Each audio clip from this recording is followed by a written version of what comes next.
Hello, Internet just loves you. My name is Cody, and this is the Christian News Show we do every Monday, Wednesday, and Friday. Sorry, this one is a little bit late. And today, I just want to get the bad news out of the way just immediately. Boko Haram, it's this Islamic terrorist group that we talked about before in the past, quite a few times now. They attacked another city in Nigeria. And so this happened on November 29th. There is no death toll yet, but they believe that number is pretty high. But thousands of people had to flee the city. So usually I leave something like this for the end of the news day, but I know that people are saying that I always end on a really sad note, so I'm just trying to get it out of the way now, and we can move on to stuff that's not as negative. But of course, before we do that, make sure your prayers are out to the people who are being affected by these Boko Haram attacks. And for that, we're going to be talking about Ferguson. And like I said, we're going to try to stay a little bit positive. So we're going to talk about the good things that are happening. The bittersweet thing about churches is that they shine when bad things are happening. You never realize just how great the church body can be until something happens. But as you expect, with buildings being destroyed and people looting and just people being outside all night and all day,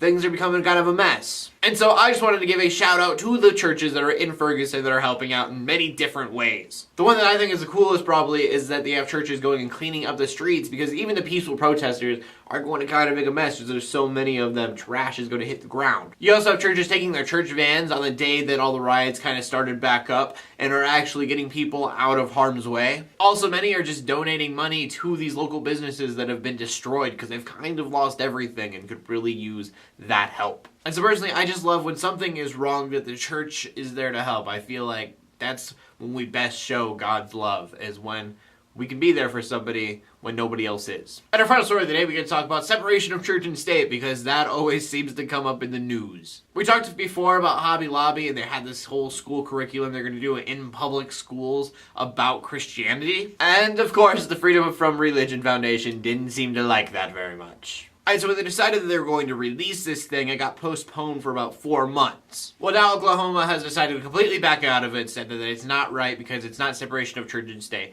So they're not going to have it in any kind of way at all. And last time we talked about this, my opinion on it was that I thought it was a really cool idea. I get that you really probably shouldn't be talking about religion in any kind of way in school, but in high school I was kind of aspiring to be a pastor, so it would have been really cool for me to take an elective like this that kind of would have gave me that head start. But that being said, even as I say this now, I think about all the other jobs and occupations that people have that there isn't really an elective for in high school. And so part of me goes, yeah, well, that's kind of true. I kind of get that. But the other part of me goes, no, maybe there should be more electives that help you with your future. I feel like that would be really nice for a lot of people. Also, I haven't gotten to look at the curriculum itself, but I've heard that it isn't really about Christianity. It's more like a historical thing on Christianity, so that would have been cool. It's always weird to me when I hear like Jesus doesn't exist, like there's no historical, there's so much historical backing for the entire New Testament. It just blows my mind that people don't know Jesus was a historical figure.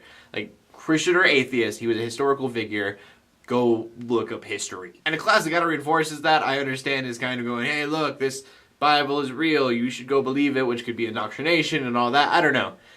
I understand why they are going to have it, but I'm kind of sad that they aren't. But as sad as it makes me, I completely understand. I mean, this could open a whole can of worms. You could have a Satanist class about satanic history, or an atheist class that just tries to disprove as much as possible. So the question of the day today is going to be, if you could have any elective in high school, what would it have been, or what would it be? For me, I think this Bible class would have been really cool, but you can learn about anything for an entire semester. What would that be? I want to know what you guys have to say, so please leave a comment in the comment section below with your answer, then check out geeksandgrace.com. My name is Cody, Armour, bringing Christian news in a not so boring kind of way every Monday, Wednesday, and Friday, including Let the Haters Hate, Let the Christians Pray, and to everybody like, subscribe. I will see you later, and God bless.